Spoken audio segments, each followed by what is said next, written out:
Comencemos hace 8 días terminando nuestro estudio con la pregunta de qué tipo de obediencia exige Dios de nosotros.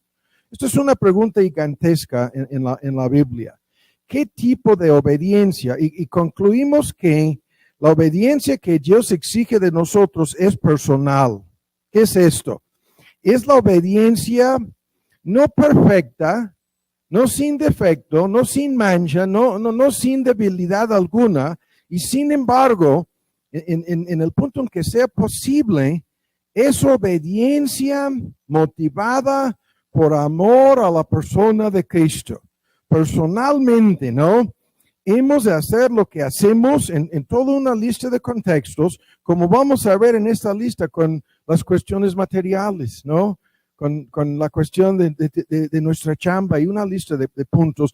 Obediencia personal con la intención de agradarle a Cristo. Ahora, este es el argumento, no pierdan de vista Romanos, y vamos a 1 Corintios 13. No es necesario detenernos aquí, pero es importante volver a leer este texto.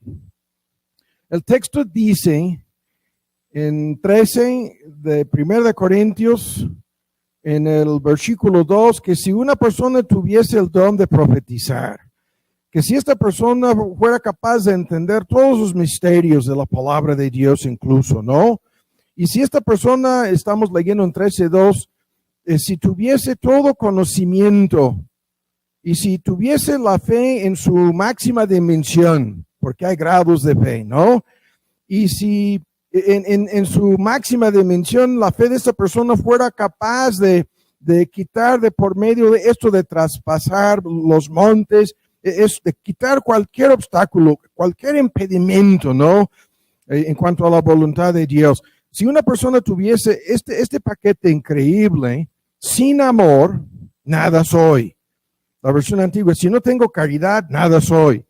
En 13:3, y si ahora comienza la lista de cosas en donde la persona puede decir, con estas cosas estoy haciendo la voluntad de Dios. Voy a dar de comer a los pobres, voy a ayudar a los necesitados, ¿no?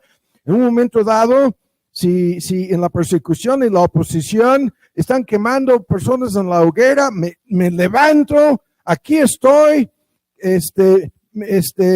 doy mi consentimiento a que ustedes me llevan a la hoguera y voy a ser quemado vivo.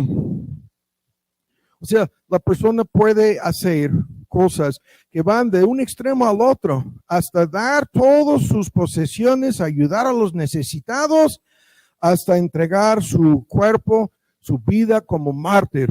Lo que el texto dice, y sin amor, sin la motivación correcta. ¿Cuál es este amor? Es amor para con Cristo.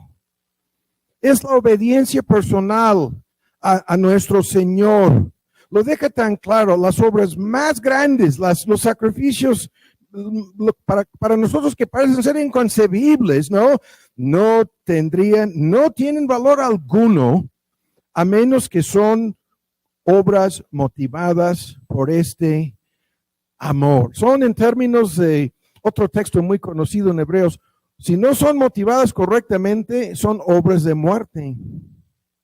Según Hebreos 9, ¿no? ¿Qué quiere decir esto? No son aceptables ante Dios, ¿no? A menos que sean motivadas por amor, de nada sirven. Y eso es el mismo argumento de Cristo. Hay que guardar mis mandamientos, sí, pero dice, si me amáis, guardad mis mandamientos. Es la motivación lo que se pone antes que el hecho de guardar cualquier mandamiento. Es la obediencia motivada por amor lo que Dios exige. Obediencia, lo sigo diciendo, personal. O sea, es la obediencia de un siervo que por amor a la gloria de su amo, por amor a la honra de su amo, ¿no? Por amor a su Señor, le obedece. Es obediencia, escuchen cómo lo estoy diciendo. Esto es la lucha en todo lo que hagamos. Obediencia dirigida a esta persona, a la persona de Cristo. Es la obediencia que busca la honra, que busca la gloria de Cristo. Es la obediencia que tan solo le quiere agradar a Él. No quiere quedarse bien con nadie más salvo Él. Agradar a su Señor. Es la obediencia que Dios exige de nosotros. Esta es la meta. Eso es lo que está metido de por medio en tantos versículos. Se dirige, como vamos a verlo más adelante, a los esclavos más humildes y les dice, de corazón, hagan la voluntad de Dios. Pero resulta que en su trabajo están haciendo la voluntad de su amo. No, dice Pablo, la motivación tiene que ser haciendo de voluntad, haciendo de corazón la voluntad de Dios. En Efesios 6, en Colosenses 3, tantos versículos repiten la fórmula. Y luego, a lo largo del Nuevo Testamento, todo este tema de las recompensas, ¿no?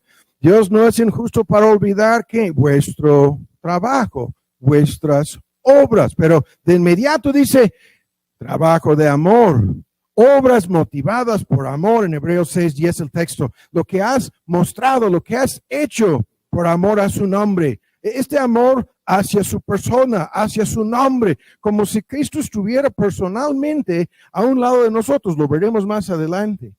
Vamos a ver este asunto. Las personas que viven sus vidas y a lo largo de su vida, escuchen el comentario, Dios no está, según esas personas, en sus vidas, ¿no?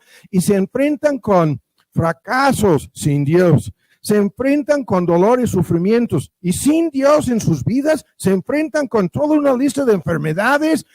Se enfrentan con todo un paquete. Desde el rechazo que sufren, desde todo lo que esto engendra en la adolescencia, en la juventud, hasta personas adultas rechazadas por los demás o por un grupo de personas. Todo esto, la soledad, el rechazo, el fracaso, el dolor, el sufrimiento, todo el asunto sin Dios en su vida. Es lo que vemos, ¿no? De igual manera con todo el éxito, que es la peor cosa que pudiera tener una persona. Grandes logros, grandes éxitos sin Dios. Vamos a ver, ¿no? La vida sin Dios es lo que vemos por todos lados. Es increíble. En vez de Dios están otras cosas. En medio del dolor y el sufrimiento, el alcohol. En medio de la enfermedad, ¿no? Pastillas. En medio del rechazo, algún vicio, ¿no? En medio de su soledad, y lo que sienten por dentro al vivir sin pareja o sin hijos o sin familia, esta soledad, y ponen de por medio algo en lugar de Dios. ¿No? Es como la descripción de una persona, la descripción la estaba repasando con mi esposa Lisa, es increíble, dolor, sufrimiento, rechazo, todo acompañado por el vino, por el alcohol. Es una ilustración espantosa de lo que es el papel de ídolos y vicios en la vida de una muchedumbre de gente. Aquí el argumento es todo lo contrario, todo lo opuesto, ¿no? En todos los aspectos difíciles de tu vida, ¿quién está a tu lado? ¿Quién está contigo? ¿Quién está apoyándote en todo este paquete, no? Y esto es un tema tan grande, pudiéramos detenernos, lo voy a dejar. Hay cosas en tu vida que son relativamente fáciles de hacer, incluso en algunos aspectos de la vida cristiana, y hay muchas cosas difíciles.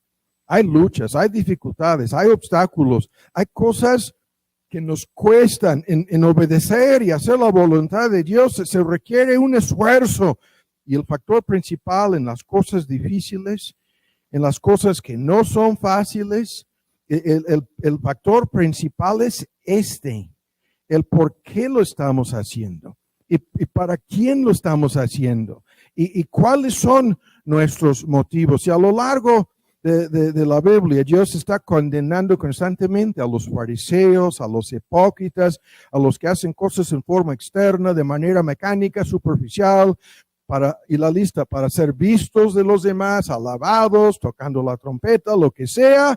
Y el amor de Dios no tiene nada que ver con el asunto.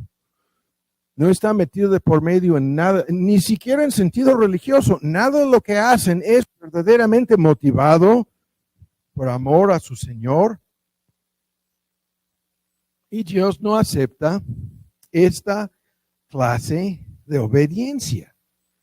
no la acepta, ¿no? Y terminamos hace 8 días comentándolo. Al ser restaurado Pedro, después de haberle negado a su Señor 3 veces, 3 veces Cristo le vuelve a preguntar lo esencial. ¿A de veras me amas, Pedro? En Juan 21, no vamos a buscar los textos, hay un intercambio de palabras con 2 palabras griegas que hablan de amor, y la más fuerte, muchos dicen, es la palabra que habla del afecto y el sentido de afecto individual y personal. ¿Me amas con este tipo de afecto, Pedro? Antes de restaurar, antes de restablecer a Pedro a su oficio apostólico, se tiene que tratar con esto, ¿no? Y es uno de los ejemplos más importantes de lo que estamos diciendo. Ahora, el segundo punto aquí en cuanto a qué tipo de obediencia. Ahora escuchen esto, buscan aquí mismo, estamos en 1 Corintios, vamos a 2 Corintios, ¿no? Aquí hay otro gran tema, no lo vamos a tocar de paso nada más. 2 Corintios en su capítulo 8. No podemos detenernos porque aquí el tema es la mayordomía, la colecta, la ofrenda especial que estaban juntando para ayudar a los creyentes necesitados en Palestina, pues, específicamente a la zona de Jerusalén, por la sequía, por falta de comida, por otros factores, ¿no? Socioeconómicos, sin discutir el contexto de esta colecta. Estaban ayudando los creyentes gentiles, ayudando a los creyentes judíos como una manifestación de este mismo asunto de su amor. Incluso ese es el tema que se menciona tantas veces aquí, cuando llegamos a este argumento de que Dios ama al dador alegre, ¿no? En el capítulo 9, es más de lo mismo. No les estaba obligando, no estaba exigiendo, no estaba menos extorsionando, no estaba ni siquiera haciendo un cambalache, estaba pintando todo el asunto en estos términos de que si ustedes, los creyentes gentiles, tienen lo suficiente para ayudar a los necesitados en Jerusalén, entonces les vamos a ayudar, les vamos en ese sentido, prestar ese servicio de pasar y llevar la colecta, la ofrenda, a la iglesia madre en Jerusalén. Todo el trasfondo del asunto no nos interesa para llegar aquí al capítulo 8 y el versículo 12. Versículo 12. Lo vamos a pedir prestado a este texto, porque aquí surge un punto importantísimo en relación con este contexto. Llegaron al momento de pasar a recoger la ofrenda que supuestamente habían estado apartando por un tiempo. A algunas personas en el intervalo de tiempo, porque esto pasó a lo largo de un año, estaban hablando de esto. Vean, a algunas personas les sobrevino una crisis y ya no tenían los recursos disponibles que pensaban que se iban a destinar a ayudar. Y se pusieron así avergonzados y preocupándose por no poder cumplir. Y lo que nos interesa aquí es un solo comentario, ¿no? Dice en el versículo 11, la última parte del versículo, como ustedes estuvisteis prontos en querer, así también lo que pide Pablo, que estés también prontos en cumplir, pero agrega la pequeña fórmula, ven lo que dice la versión antigua, conforme a lo que tengan. Conforme a lo que tengan disponible en este momento, cuando vamos a pasar a recoger la ofrenda, en conformidad con lo que tenéis, la versión antigua. La última frase de 8:11 de 2 Corintios estamos hablando. Porque, y ahora viene lo que a nosotros nos interesa. Porque dice, si primero hay una voluntad pronta, ¿no?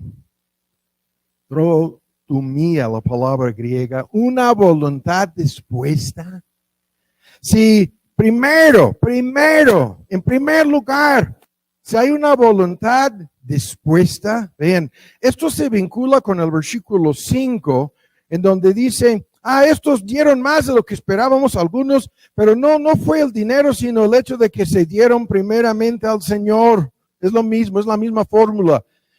Todo esto lo hicieron entregándose primero al Señor. Y aquí llega, es el mismo argumento. Primero, si hay una voluntad dispuesta, esta ofrenda será aceptada, será acepta, la versión antigua, en conformidad con lo que tengan y lo que pueden hacer, no en conformidad con lo que no tienen.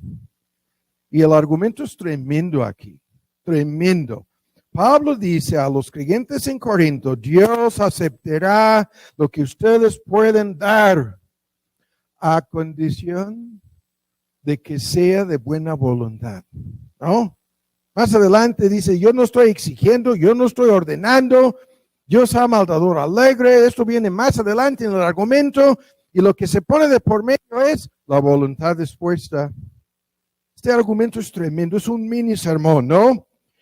El argumento, Dios aceptará lo que fueran capaces de dar, lo que fueran capaces de hacer. No exigiría más. Y esto es un tema al cual vamos a volver. Lo que nos interesa aquí no es la cantidad, no es la ofrenda, no es lo que fuesen o no, o fueran capaces de dar o no. Nada de esto por el momento. No la capacidad, sino la voluntad. La voluntad dispuesta. Este es un tema gigantesco. A lo largo de la Biblia, incluso hay ejemplo tras ejemplo. Abraham estaba dispuesto a sacrificar a Isaac. No lo hizo. Al final, ¿no? Terminó Dios agarrando su mano y impidiendo, ¿no?, que sacrificara a su hijo. Pero Dios estaba buscando, ¿qué? La voluntad dispuesta. Y la lista de ejemplos. David quería construir el templo en Jerusalén, no le fue permitido por Dios, pero en 2 de Crónicas, en su capítulo 6, Dios le está aplaudiendo a David. Le está diciendo, hiciste bien. Porque lo hayas propuesto en tu corazón, hiciste bien. Y yo soy el que no te voy a dejar que construyas el templo en Jerusalén. Le va a tocar a Salomón, tu hijo, pero tú hiciste muy bien. Por el deseo, por la voluntad dispuesta, ¿no? Y esto es increíblemente fuerte. El deseo de obedecer, la voluntad dispuesta, es lo que Dios exige. De nuestra voluntad, vean, Dios exige buena voluntad. Así se traduce este modismo en algunos versículos. El deseo de obedecer, ¿no? Y hay que entenderlo en todo. Y la lista de ilustraciones es tremenda, no vamos a detenernos. Acabamos de dar 2, pero la historia del cristianismo, a mí me sorprendió mucho leyendo recientemente una biografía nueva de Spurgeon. Y Spurgeon llegó al punto en que quería renunciar como pastor en el tabernáculo en Londres, porque tenía un gran deseo de ser misionero. Estaba listo a lavarse las manos, a decir adiós a la iglesia en aquel entonces más grande, aunque había 7, 8, 10 mega iglesias en la misma ciudad de Londres en la misma época. Sin embargo, siendo el pastor de la más grande, la más importante, estaba al punto de renunciar al pastorado y lanzarse a ir, no sé, con cuáles misioneros, a la India, a África, ya no me acuerdo exactamente a dónde pensaba irse. Y Dios le dijo que no. Obviamente no, sabemos la historia. No, esto no fue la voluntad de Dios, pero el punto, es tremendo el punto. Dios no nos ha llamado a todos los creyentes a que seamos pastores, a que seamos misioneros, no nos ha llamado en el contexto a entregar nuestras vidas como mártires que se mueran quemados en la hoguera, todavía no. Y la lista de cosas a las cuales Dios no nos ha llamado, todavía no, o quizás definitivamente no. Y sin embargo, cada creyente debería estar dispuesto a hacer lo que sea con su vida. ¿Cómo vamos a ir viendo? ¿No? Hay que dejar el punto diciéndolo de otra forma. No debemos poner ningún límite en cuanto a lo que es nuestra obediencia. El alcance de tu obediencia es sin límite. El deseo de obedecer, de buena voluntad en todo. La voluntad dispuesta en cuanto a todo lo que Dios quiere hacer con nuestras vidas. Y esto es una lucha espantosa en la vida de mucha gente, en diferentes sentidos, como vamos a ir viendo, ¿no? Si es la voluntad de Dios que tú vives sin pareja, si es la voluntad de Dios que no tengas cierto nivel de éxito, si es la voluntad de Dios que tengas que vivir con X o más enfermedades, si es dolor y sufrimiento, si son pérdidas, si son fracasos que están encapsulados en todo lo que es el plan de Dios y su voluntad para tu vida, ¿no? Eso es lo que tienes que estar dispuesto a aceptar. Ahora el último punto, y lo tenemos que dejar, es con lo anterior, obediencia personal, obediencia voluntaria, son temas a los cuales volveremos. Y el último punto aquí es con un esfuerzo, con un intento sincero de hacer lo que Dios quiere. Y esto es lo que nos interesa aquí en el tiempo que nos resta. Es un tema gigantesco de un esfuerzo, ¿no?, sincero, de cumplir la voluntad de Dios. De vivir, como lo decía Pablo en Hechos 24, sin remordimiento en cuanto a la voluntad de Dios, sin una conciencia, sin remordimiento acerca de Dios y en relación con mis responsabilidades ante Él, y lo amplía en relación con los hombres también.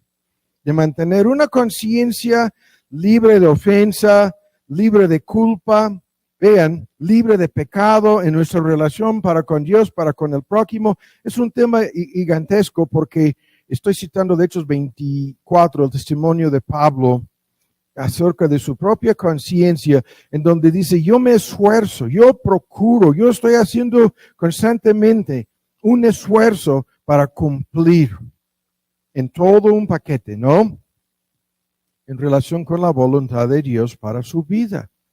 Y estaba dispuesto cuando le decían, vas a ir a Jerusalén y a lo mejor te van a matar. Dice, si esto es lo que Dios quiere, voy a Jerusalén, ¿no? No, esto no va a suceder. Llegarás hasta Roma. Ok, hasta Roma voy.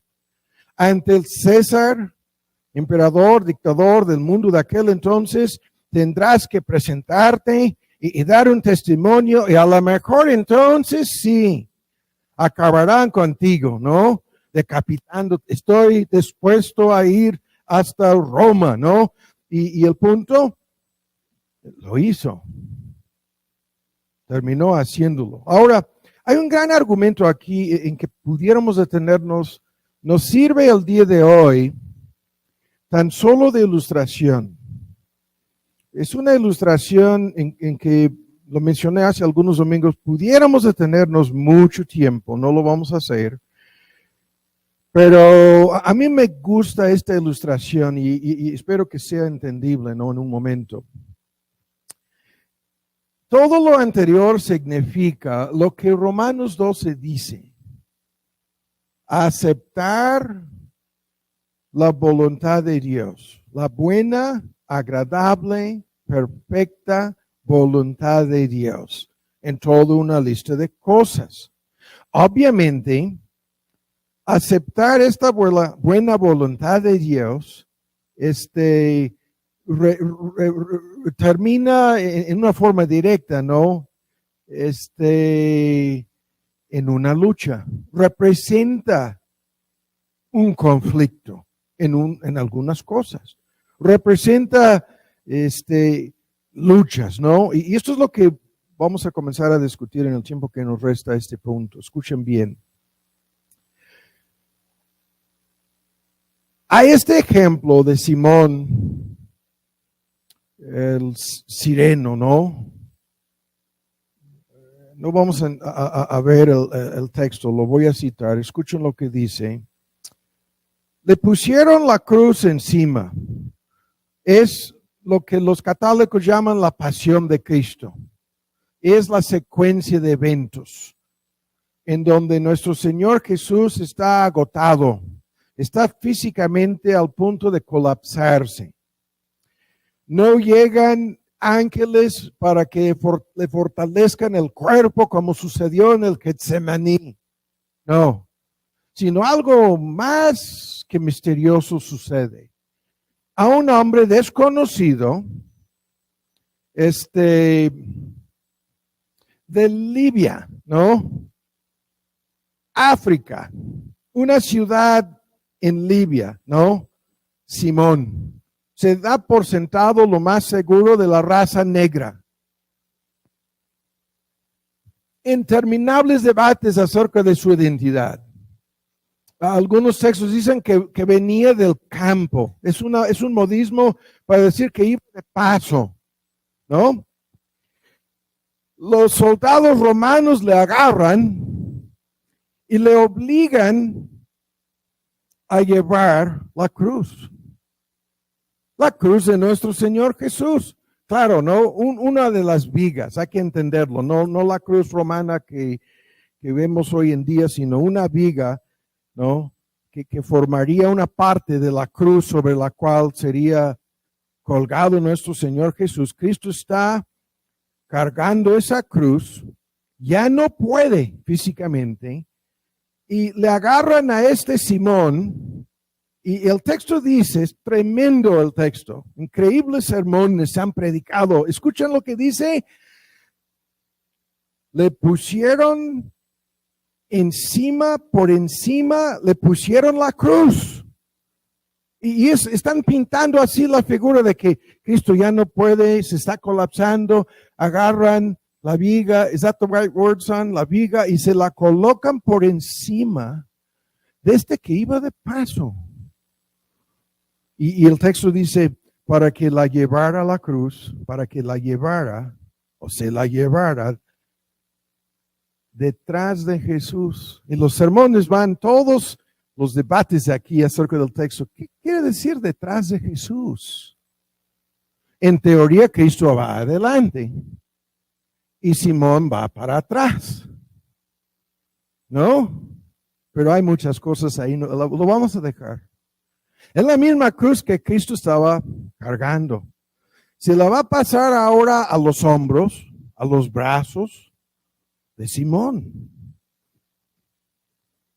Y los sermones van por este camino.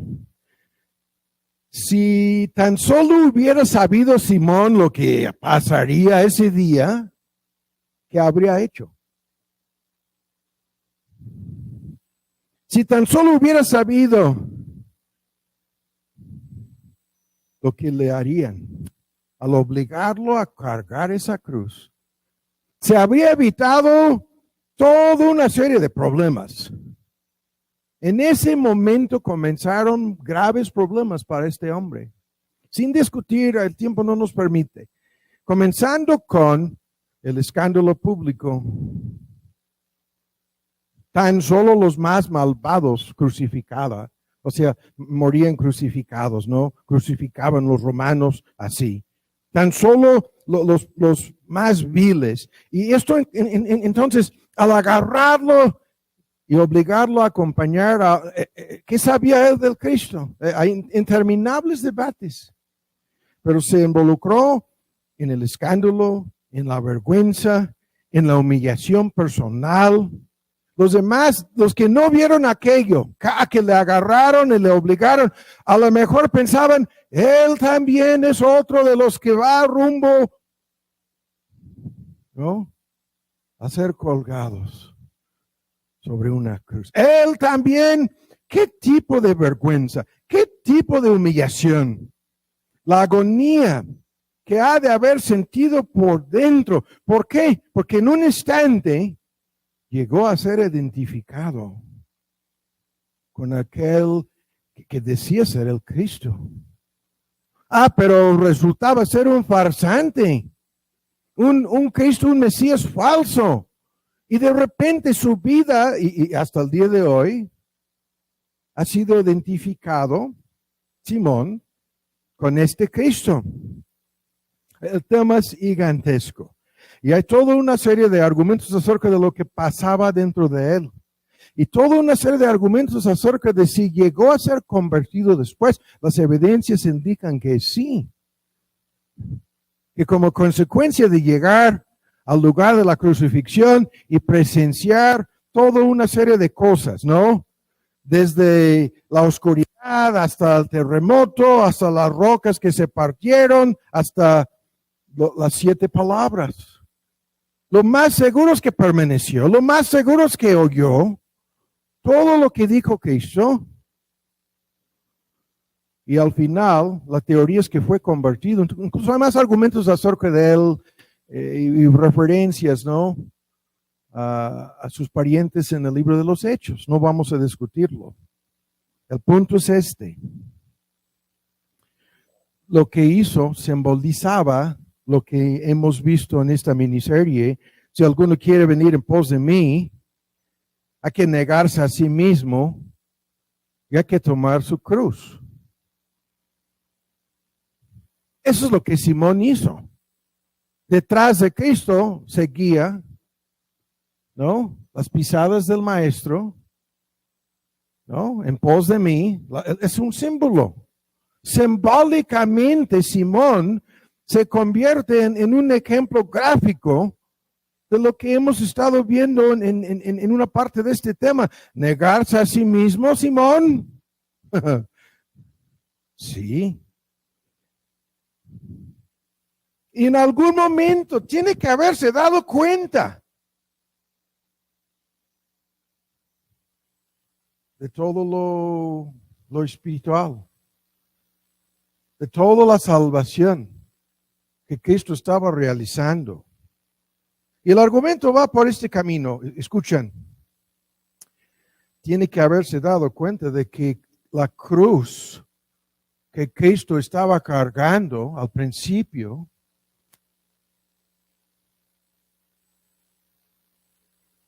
era en realidad la cruz que debería de haberse llevado Simón. ¿Cómo?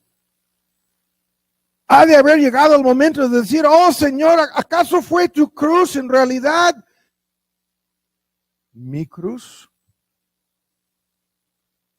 Porque eso es lo que pasó. Cristo fue crucificado en lugar de cada creyente. De tal modo que la cruz de Cristo termina siendo la cruz que tú y yo deberíamos haber sufrido, cargado, y en esa cruz deberíamos de haber muerto. Todo el simbolismo del argumento es lo que nos interesa.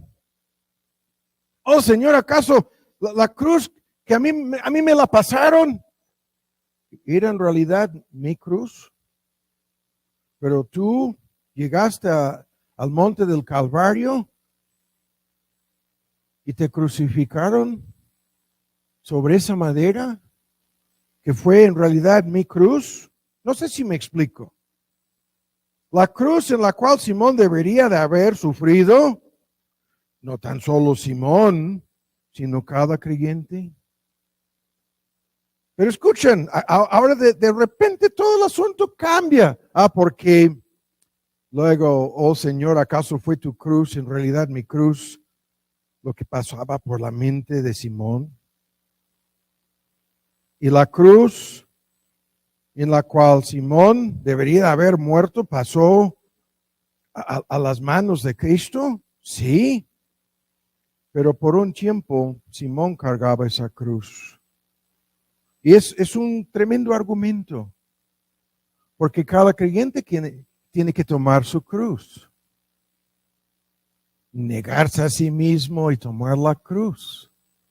Y la ilustración la dejo, es la siguiente. Cristo toma la cruz en la cual Simón debería de haber muerto, pero por un tiempo Simón, ¿no?, cargaba esa cruz. ¿Que resultaba ser la cruz de Cristo? Sí, sí.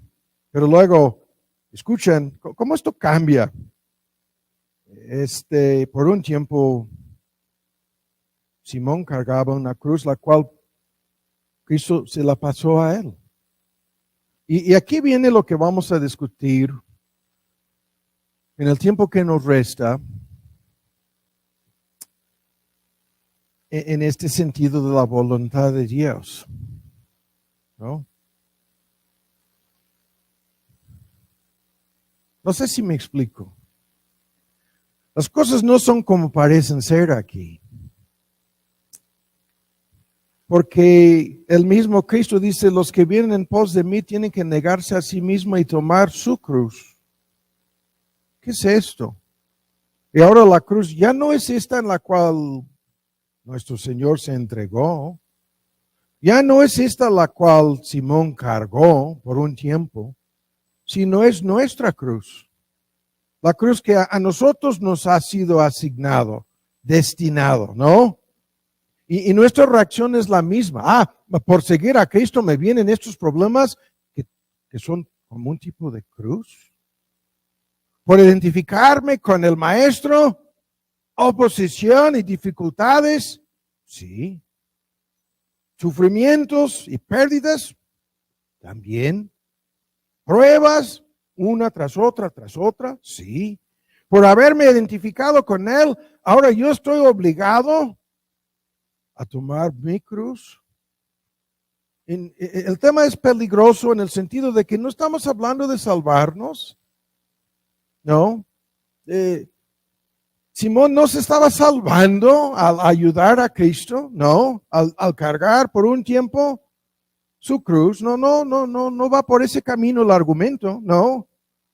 Y sin embargo, en la buena voluntad de Dios para nosotros, hay una cruz,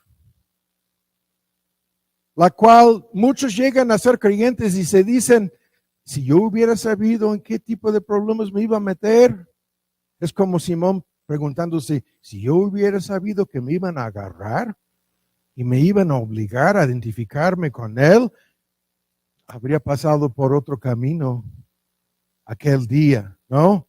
Y la ilustración aquí la estoy usando para ahora comenzar una parte de este tema, en donde la buena voluntad de Dios, hace 8 días representa peligros y riesgos, sí, en un sentido, sí. Pero esta buena voluntad de Dios va más allá de cosas que pudieran ser peligros o riesgos. ¿En qué tipo de problemas pensaba Simón que se había metido? A lo mejor llegaremos al lugar y me van a confundir. A mí me van a matar siendo culpable, no, siendo inocente. No sé si me explico. Todo tipo de dudas deberían haber pasado por su mente. Y sucede lo mismo con nosotros. Ahora, en el tiempo que nos resta, vamos a comenzar a discutir un solo punto el día de hoy, pero ya lo mencioné en la introducción. Esta buena voluntad de Dios es en relación con muchas cosas en nuestras vidas. Vamos a ver esta lista que comienza con nuestro tiempo. Y aquí el tema es gigantesco, lo veremos en otro estudio. Aquí tan solo lo menciono de paso, ¿no? Dios nos obliga a vivir en conformidad con su calendario.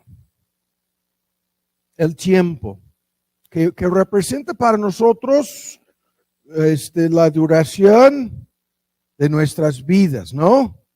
Lo que se llama promedio de vida, que no existe en realidad para Dios. Esto no existe, pero para nosotros sí. Hay un tiempo asignado para nacer. En Eclesiastés 3 se repite la fórmula, no la vamos a ver el día de hoy. La mitad de las cosas son buenas, la otra mitad son, entre comillas, malas. Comenzando con tiempo de nacer y tiempo de morir. Todo el asunto está en las manos de Dios. Pero esto es la voluntad de Dios. Y en este asunto de nuestro tiempo hay cantidad de argumentos que vamos a dejar Tan solo comento algunas cositas, ¿no? Escuchen. Dios en relación con el tiempo nos obliga a esperar muchas cosas en nuestras vidas. Es una parte de lo que para los creyentes es la buena voluntad de Dios. Yo tengo que esperar para lo que sea. Y el tiempo de espera, escuchen rápido, no lo voy a resumir, es para santificarnos, es para purificar nuestros motivos, es para poner a prueba nuestra fe, es para que seamos más agradecidos y toda una lista de cosas que Dios está obrando en nosotros, su buena voluntad, al obligarnos a esperar. Te va a santificar mientras que estás esperando lo que sea. Puede ser algo en tu vida matrimonial, puede ser algo en relación con tu trabajo, puede ser en relación con tu salud, una lista de cosas. El tiempo que nos obliga a esperar es para nosotros un tipo de cruz, incluso muchas personas, aquí estoy cargando la cruz esperando, que la cruz representa ¿qué?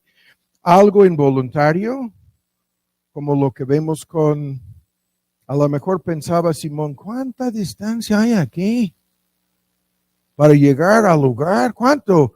No tenía un reloj, pero ¿esto va a ser media hora? ¿No? Para llegar y deshacerme de esto. Pero el punto es que Dios obra su buena voluntad en una lista de cosas. Ahora, traigo aquí esto lo hice a propósito para no alargar la ilustración. En cuanto a este asunto del tiempo, si una persona vive un promedio de 70 años, ¿cuántos de estos años son dedicados a trabajar? 40, 50 años, ¿no? Y si damos por sentados 50 años trabajando, esta persona habrá dedicado más de 13 años de su vida. Aquí lo traigo. 13 años completos habrán sido dedicados a su vocación, a su trabajo. Ahí está. ¿Cuánto tiempo habrá pasado descansando? Yo voy a decir dormido, ¿no?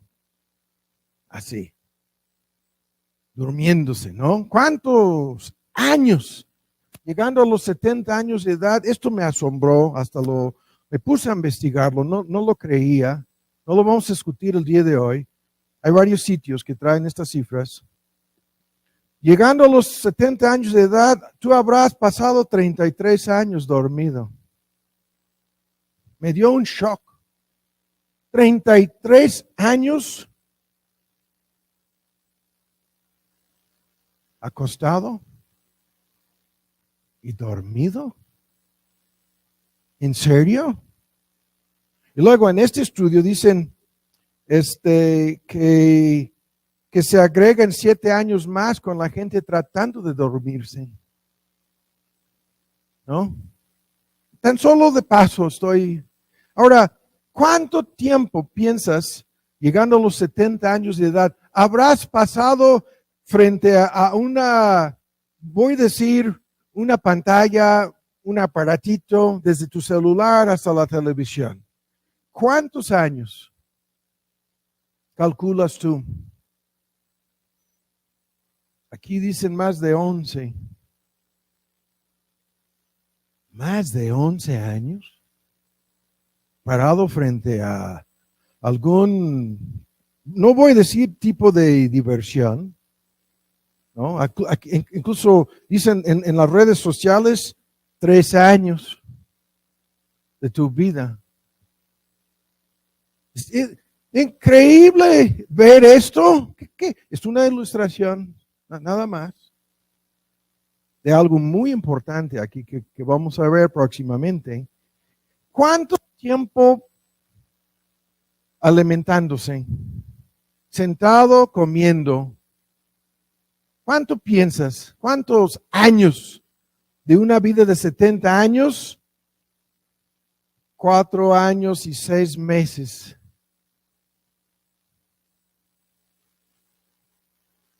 Con razón dice, si se trata de beber o comer. De otra forma, son 4 años y 6 meses desperdiciados si no se hace para la gloria de Dios. Hasta lo más trivial aquí, comer y beber, se llevan, algunos yo voy a decir llevan más de 4 años, no voy a decir, ¿no? Son costumbres, son estas personas que lo que yo puedo comer en 5 minutos, 50 minutos, la otra persona. Son costumbres, son estilos de vida. Pudieran ser lo que sería media hora, no voy a decir nada más.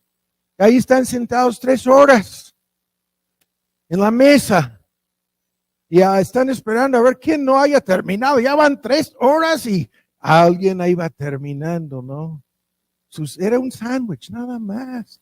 A las 3 horas, ¿no? Y luego hay más cosas aquí. Hay una pregunta acerca del ejercicio, no voy a decir ni una palabra.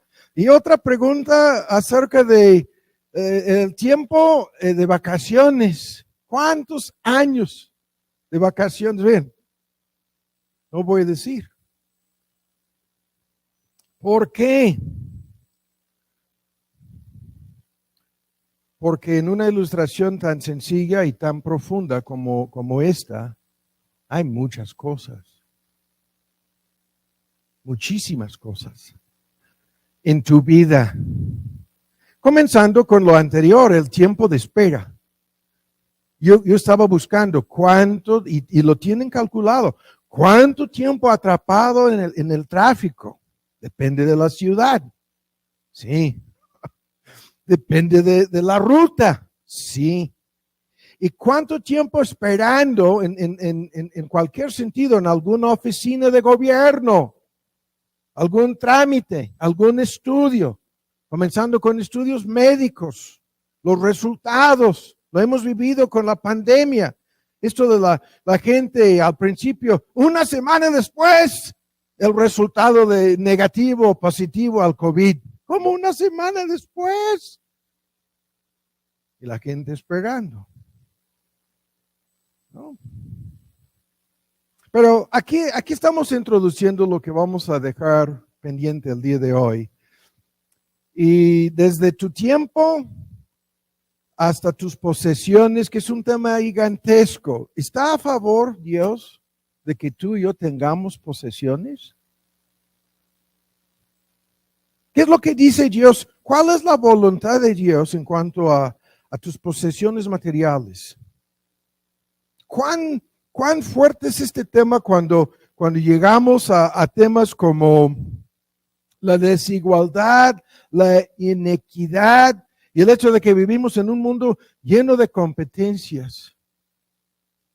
¿Y cómo Dios te ha ubicado? ¿Cuál es la buena voluntad de Dios para mí en la situación de desigualdad, inequidad, frente a qué tipo de competencia me encuentro en la vida? En una lista de cosas.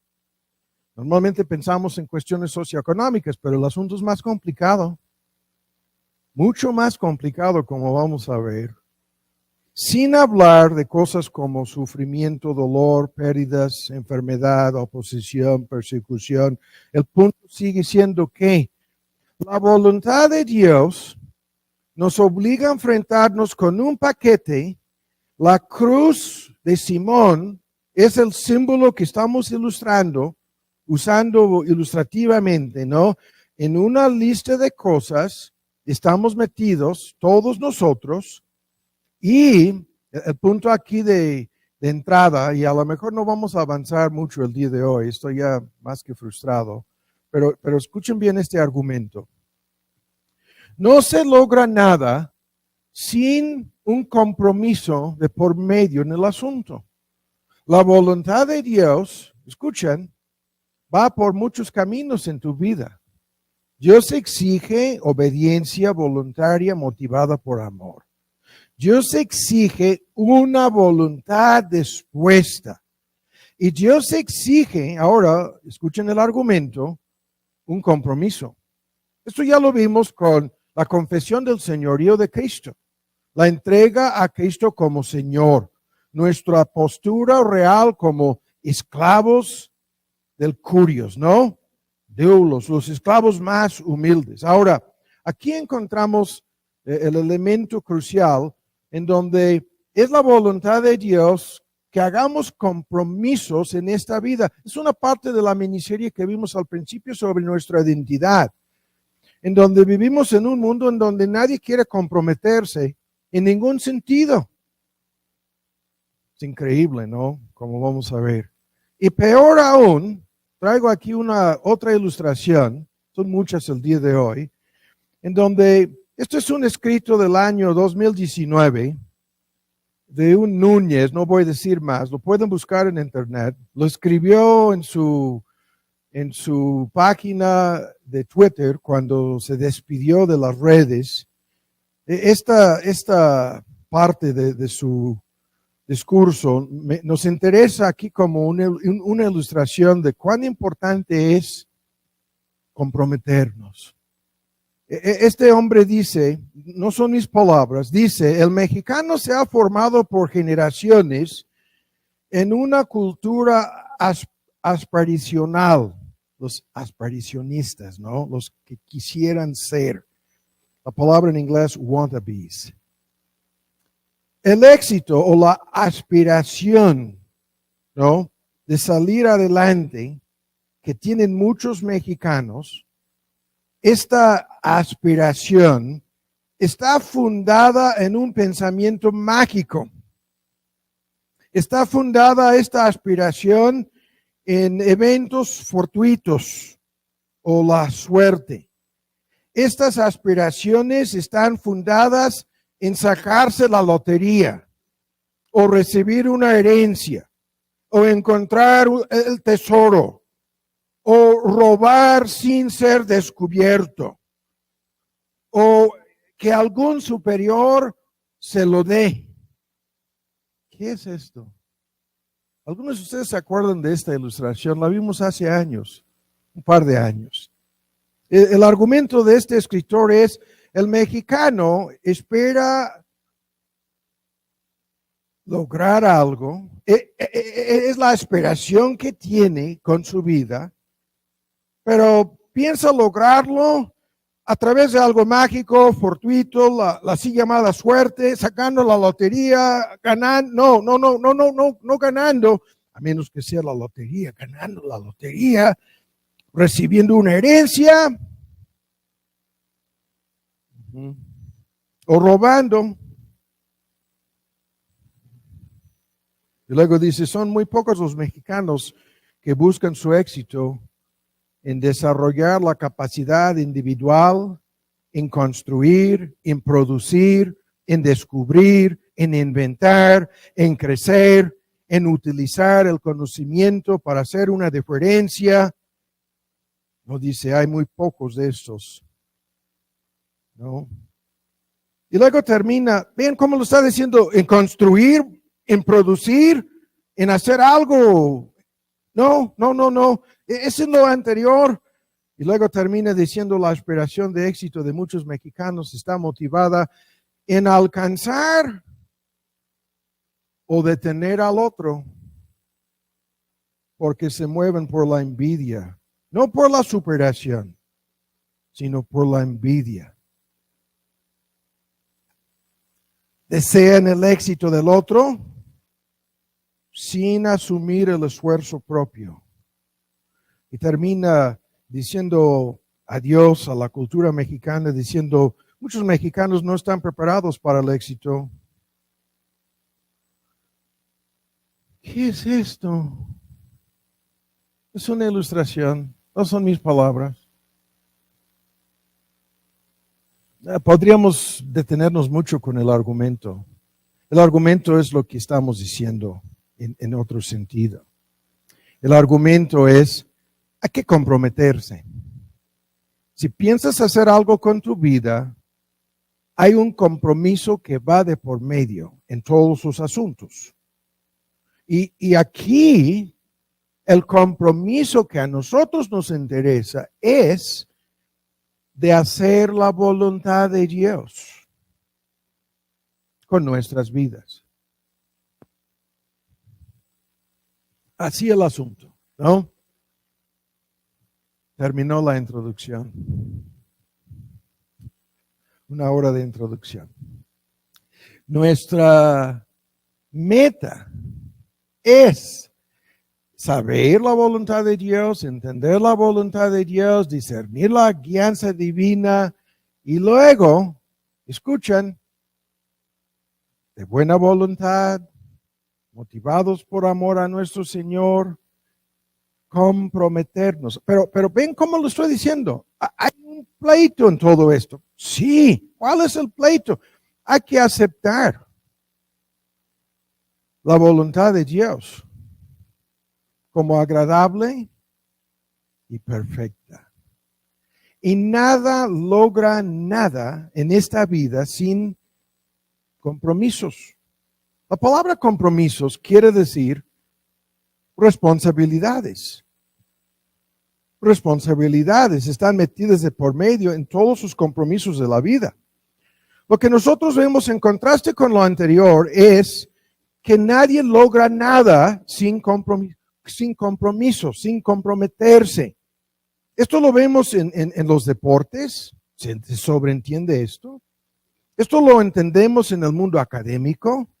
En teoría, no es el que robó la tesis, no es el que compró el trabajo, sino el que ganó el premio, ¿no?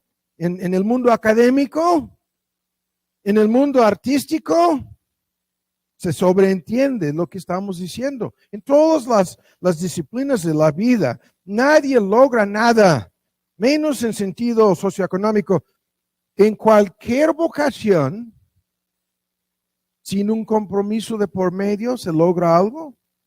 Sin tiempo, sin esfuerzo, sin recursos, sin energía, sin sacrificio, sin autonegación, sin disciplina, sin entrega. ¿Qué es lo que se puede lograr? Nada.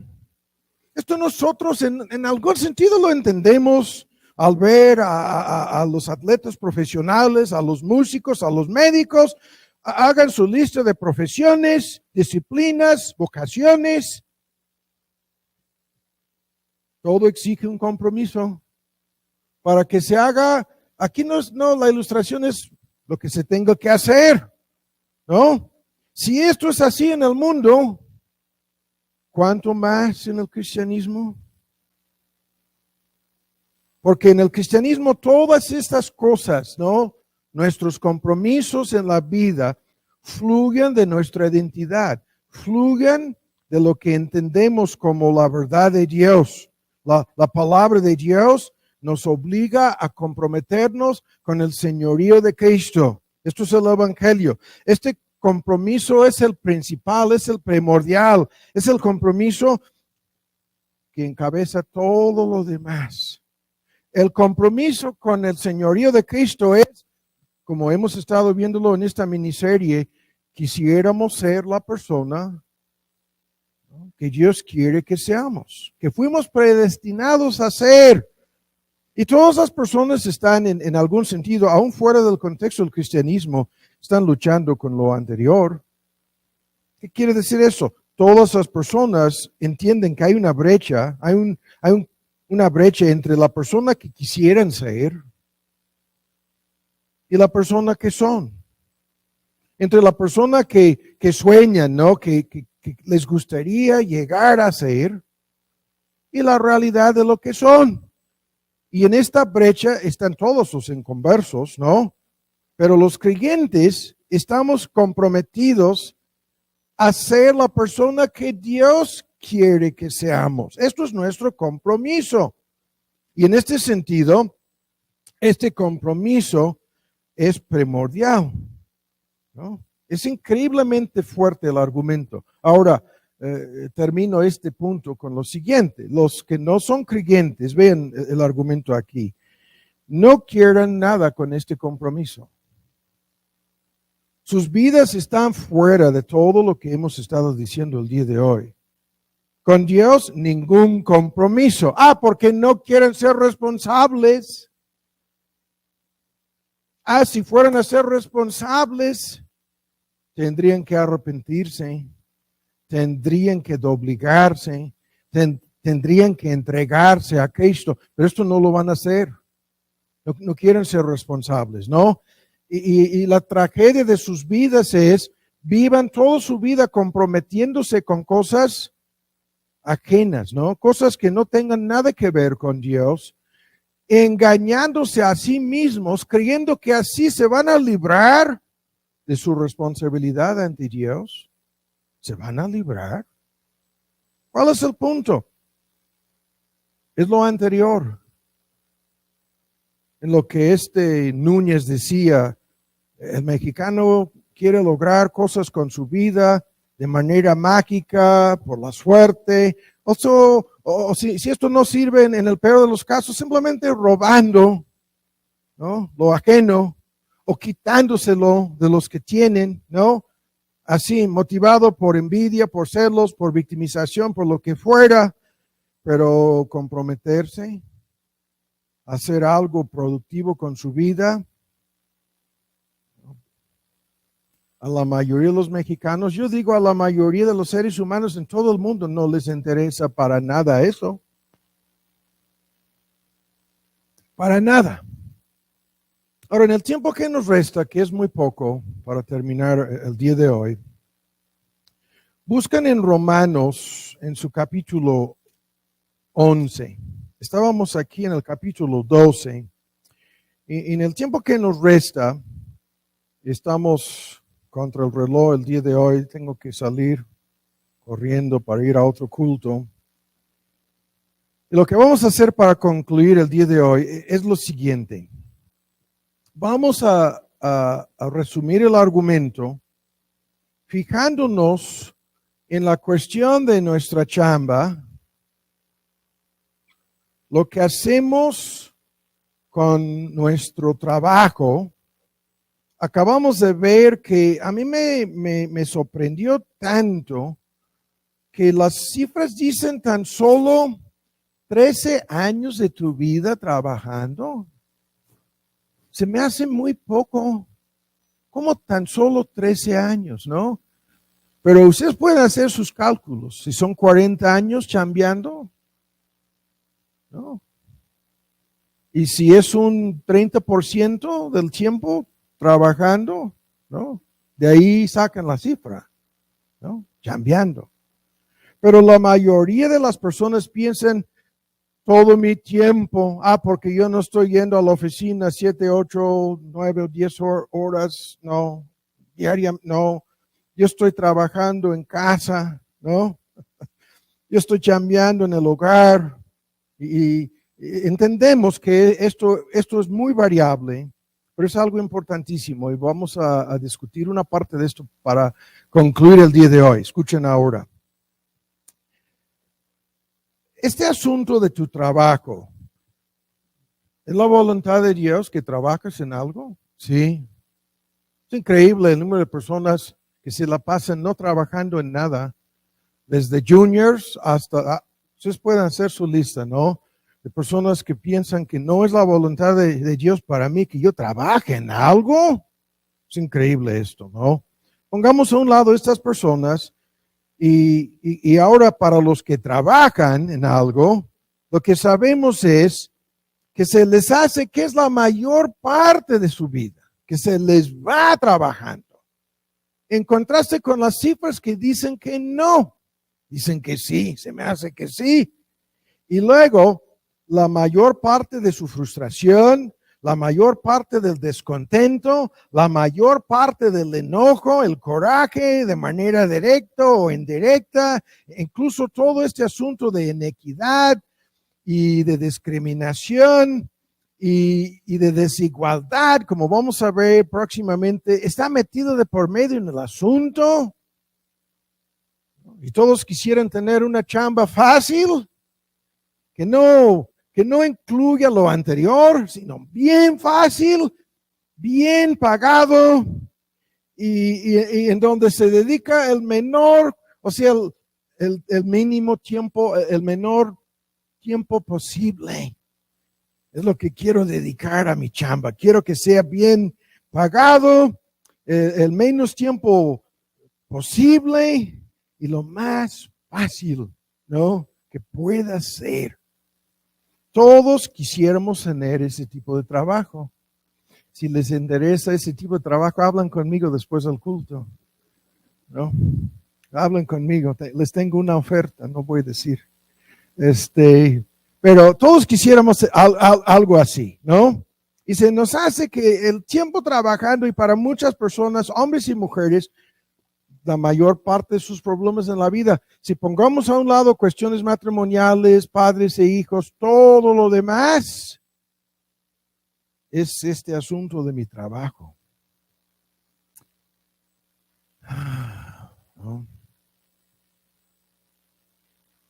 Y aquí vienen muchas cosas, el tiempo se nos está yendo. Ahora voy a resumir algunos argumentos y vamos a darle seguimiento a esto en la introducción de hoy en noche. Ahora, aquí para avanzar más, vienen estas preguntas acerca de tu trabajo, que son las más importantes que puedes hacerte en un sentido. La primera es, ¿cómo consideras tu trabajo, tu chamba? ¿No? Aún como ama de casa, escuchen. Muchos miran a su trabajo como algo que tienen que hacer para sobrevivir, para ganar lo suficiente, y se acabó. Lo que tienen que hacer, y no lo harían si no fuera necesario. No trabajarían en nada, pero como no quieren morirse de hambre, y esa es la regla apostólica, los que no quieren trabajar, que tampoco coman, entonces tengo que trabajar. Otros consideran su trabajo, algunos de ustedes se acuerdan de este argumento, como una vocación, ¿no? Es mi vocación. Y en la medida en que sea una verdadera vocación, y en la medida en que tengas cierto nivel de éxito o autorrealización en tu vocación, puedes librarte en parte de lo anterior. Es mi vocación, en algún sentido me tiene que gustar, ¿no? A esto vamos a volver. Esto es un tema gigantesco. Y tercero, otros consideran su trabajo como un llamamiento. ¿Qué quiere decir eso? Independientemente de lo que pueden ganar, independientemente, ¿no? De si tienen éxito o no, independientemente de las luchas, dificultades, conflictos y retos que hay en mi trabajo, es un llamamiento. ¿Qué es esto? Dios me está llamando cotidianamente, ¿no? A trabajar en lo que hago. Estoy cumpliendo con mi llamamiento, en mi vocación, en mi trabajo, en mi chamba. Guarden en mente estos puntos, los volveremos a ver. Si tú hayas sido llamado a ser mecánico, hayas sido llamado tú a ser chofer, no, haz tu lista. Es increíblemente fuerte ese punto. Ahora, en la prisa que tenemos, vamos aquí a Romanos 11, ¿ya lo tienen? Esta triple fórmula en el versículo 36 nos saca de dudas acerca de cómo hemos de ver. Algunos dicen, mi chamba es mi cruz, ¿no? El simbolismo de lo anterior es mi cruz, ¿no? Y estoy esperando, contando los meses y los años para librarme de esta cruz, jubilarme, retirarme, y ya no tengo que vivir cotidianamente. Cada día al salir a trabajar estoy cargando mi cruz, ¿no? Como Simón. Así. Ahora, esta fórmula la hemos pedido prestado muchas veces en el pasado. Termina un gran argumento sobre los tratos de Dios con los judíos, los gentiles, su soberanía y sus propósitos, incluso en la escatología, ¿no? Cosas futuras que van a suceder. Termina diciendo, ¿quién entendió la mente del Señor en 34? ¿Quién fue su consejero? ¿Quién le dio al primero para que le sea o le fuera recompensado? Y termina con esta fórmula: de Él, por medio de Él y para Él son todas las cosas. A Él sea gloria por los siglos. Amén. Esta fórmula la conocemos y nos sirve el día de hoy de paso, ¿no? Es para recordarnos de algo muy importante aquí, y es lo siguiente: tu trabajo, tu chamba, tu vocación es de Dios. ¿Qué es esto? De Él. Todos tus dones, todas tus capacidades, las cosas que forman una parte crucial de tu identidad, incluso, ¿no?, son de Dios.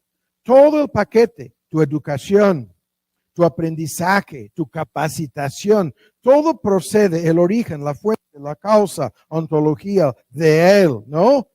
Todas las oportunidades que has tenido para trabajar en algo, providencialmente, las puertas abiertas, las puertas cerradas, toda la cadena es una reacción en cadena, todos los eslabones, grandes y pequeños en la cadena, todas las cosas que parecían ser en un momento dado cosas triviales o insignificantes, se combinan en esto. Y es un paquete que comienza con tu familia, con toda la serie sobre la identidad que hemos visto. Tu familia, tus padres, tus dones, tu ADN, ¿no?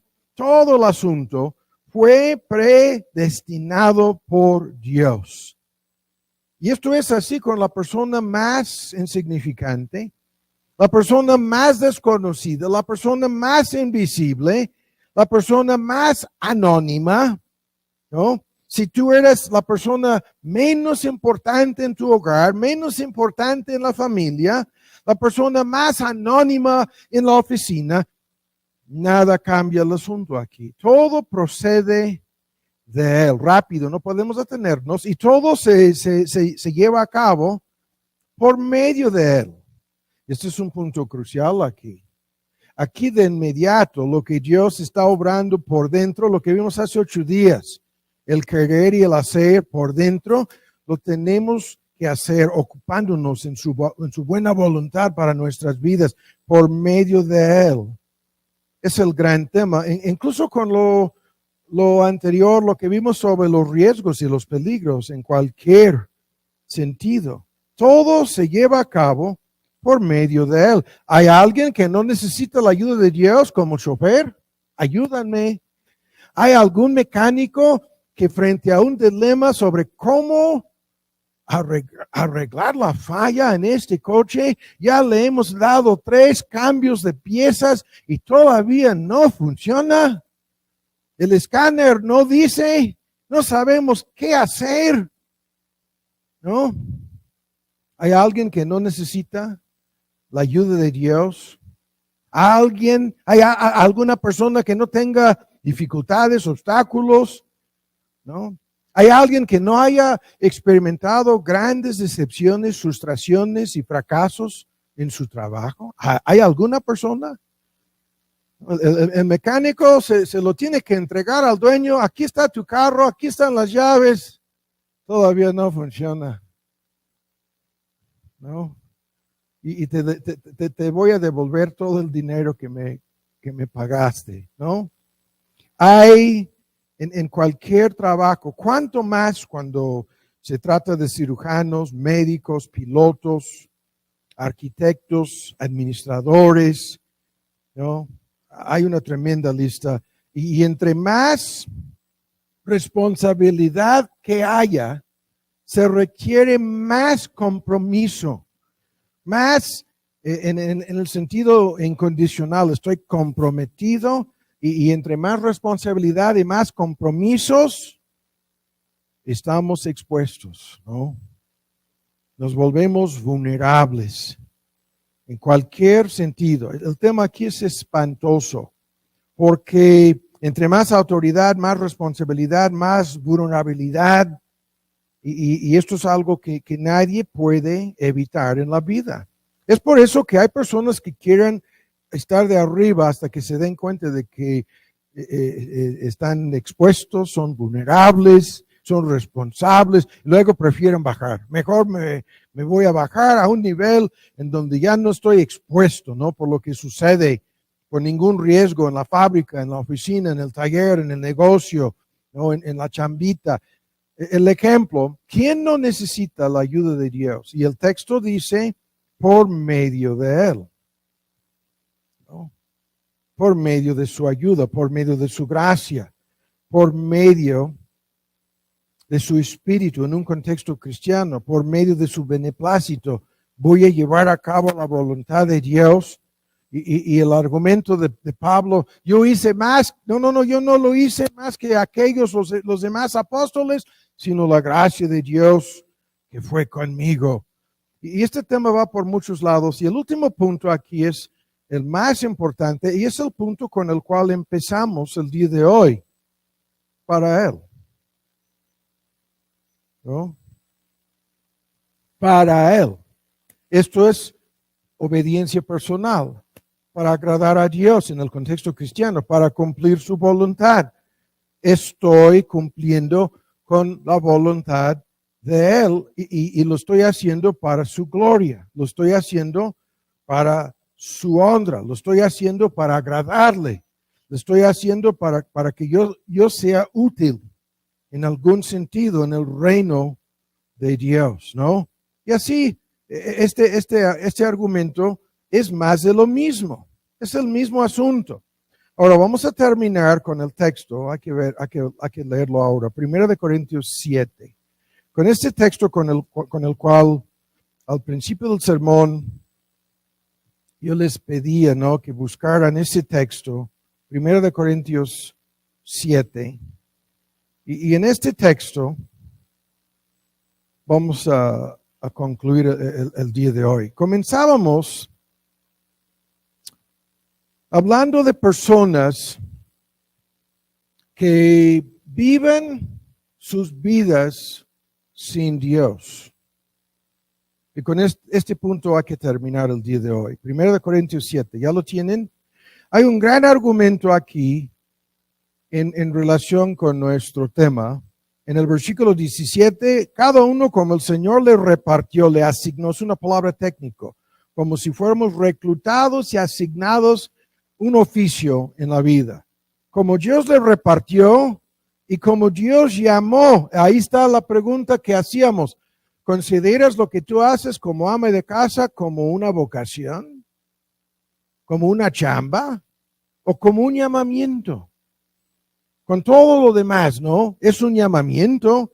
Como Dios llamó a cada uno aquí es cuando, es un modismo, cuando fuimos llamados a los pies de Cristo en la condición en que nos encontrábamos y aquí viene más adelante toda una lista de argumentos sobre circuncisión, incircuncisión, judíos, gentiles. Esto no nos interesa hasta el 21, vean, 20. Cada uno en la vocación, ahí está nuestro tema, en que fue llamado. En ella, en esta vocación, que se quede, que permanezca, que no se mueva. ¿Eras llamado? ¿Fuiste llamado siendo esclavo? No te preocupes por eso, no te dé cuidado, la versión antigua. Mas también si puedes hacerte libre comprando tu libertad o cumpliendo el plazo de servicio, procúralo más. Mas el que en el Señor es llamado o fue llamado siendo esclavo, liberto es una palabra técnica, hombre nacido libre del Señor es, así mismo también el que fue llamado siendo libre, esclavo de Cristo es. Por precio sois comprados, no os hagáis esclavos de los hombres, cada uno, hermanos, en la condición, vocación o posición en que fue llamado, en esto se quede, en esto permanezca. Y aquí viene la bomba. Para con Dios. Vean, en esta posición permanezca, dice, con Dios. Y como se nos fue el tiempo, voy a resumir el argumento. Hay muchas cosas aquí a las cuales no hemos llegado, pero no es necesario para concluir el día de hoy. Porque esto ya, el argumento lo tenemos planteado. Hay personas que van a vivir toda su vida y van a encontrar a lo largo de su peregrinación por este mundo fracaso tras fracaso, hasta llegar al fracaso final de perder sus almas. Porque lo hacen no con Dios, sino pretenden vivir y morir sin Dios. Porque no les interesa para nada la voluntad de Dios con sus vidas.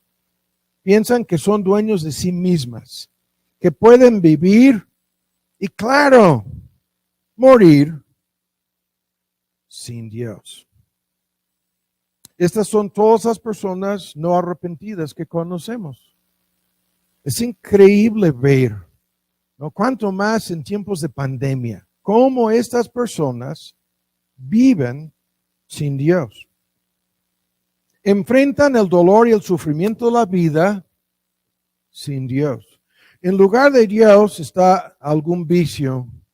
En lugar de Dios está algún ídolo. En lugar de Dios está algún sueño de por medio en el asunto, ¿no?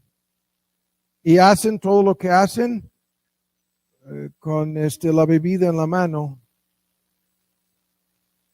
Porque viven sin Dios. Y luego se enfrentan con la enfermedad sin Dios. Luego se enfrentan con toda una serie de rechazos a lo largo de su vida sin Dios, no entendiendo que esos rechazos de parte de los demás se van a culminar en el rechazo final de parte de Dios mismo. Serán rechazados eternamente, abandonados, ¿no?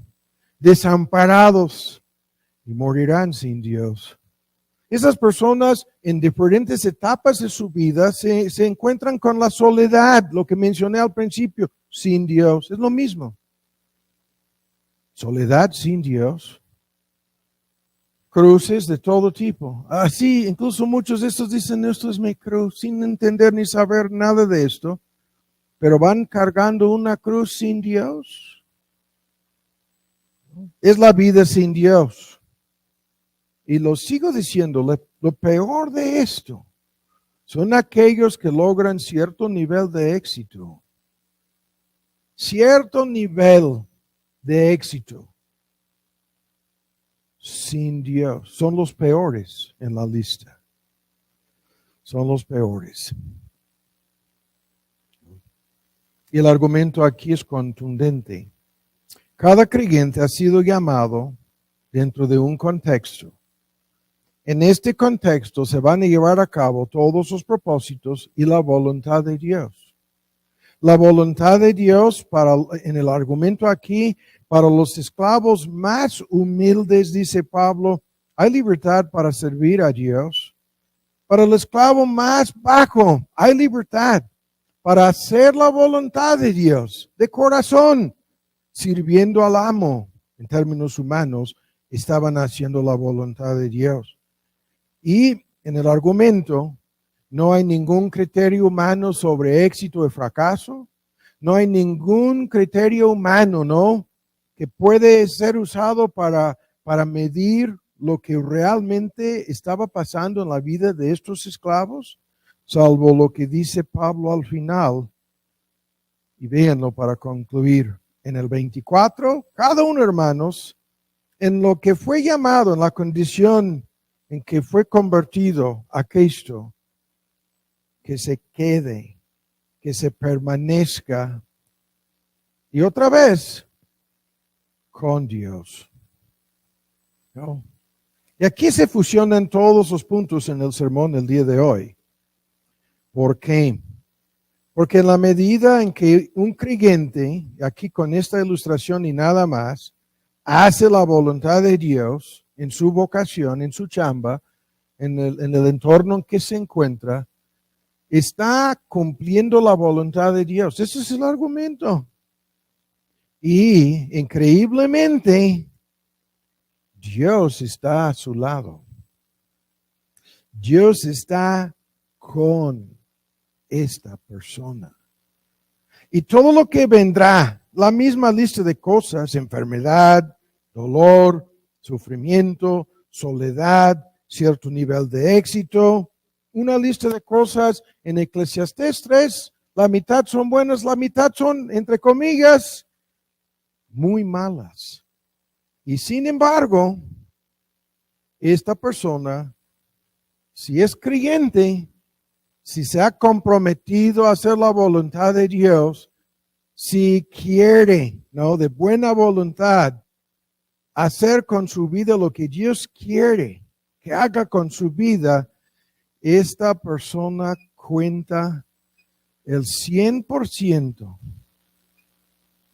con Dios. Es la misma fórmula, todo lo puedo en Cristo Jesús. En Filipenses el texto que me fortalece. Es la misma fórmula en el mismo Filipenses. Ocupaos en qué? En vuestra salvación. ¿Qué es esto? En hacer la voluntad de Dios, las implicaciones de esta salvación en su vida, porque el mismo Dios está obrando por dentro y por fuera, por su buena voluntad, ¿no? En nosotros. Entonces la pregunta para concluir es, si nosotros estamos comprometidos con la voluntad de Dios en lo que sea, ¿no?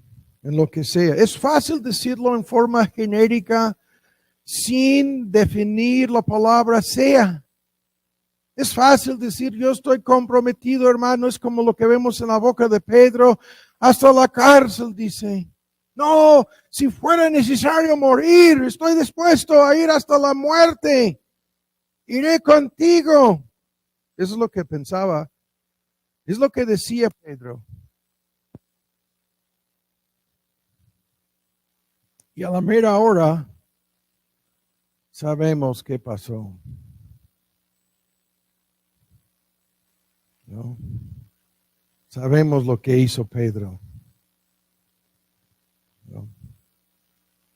Y termino diciéndolo con una ilustración quizás medio fuerte. Si fueran a venir aquí los católicos a amenazarnos, a decirnos, ustedes tienen que ir al reclusorio norte ahora mismo, ¿no? Por no ser de nuestra religión, ¿no? O si fueran a estar aquí personas esperándonos para matar a algunos de nosotros al terminar el culto, ¿no? Yo me atrevo a decir que de hoy en 8, vamos a suponer que lográramos librarnos de estos dos puntos. Nadie va al reclusorio norte, ni nadie muere fusilado terminando el culto. Yo me atrevo a decir que de hoy en 8 tendríamos menos de la mitad de la gente.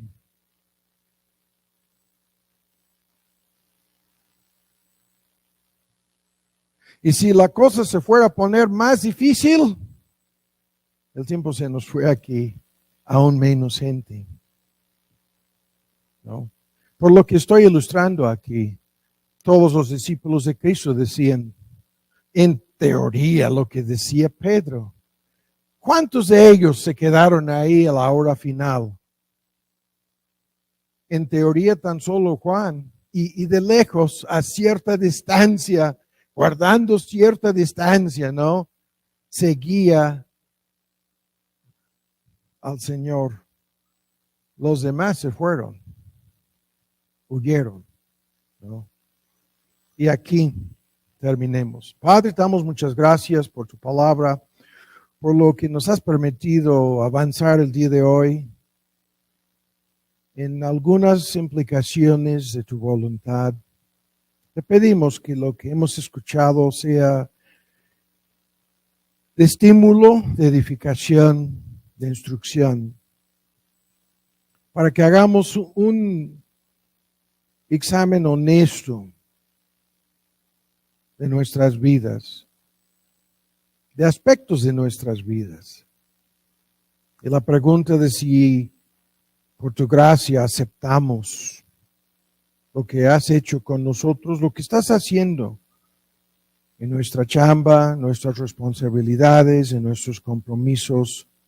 Te pedimos que nos ayudes a comprometernos más, a tener esa voluntad dispuesta, como lo vemos, ¿no? En el caso de los de Corinto, y de hacer de corazón lo que sabemos que es tu voluntad.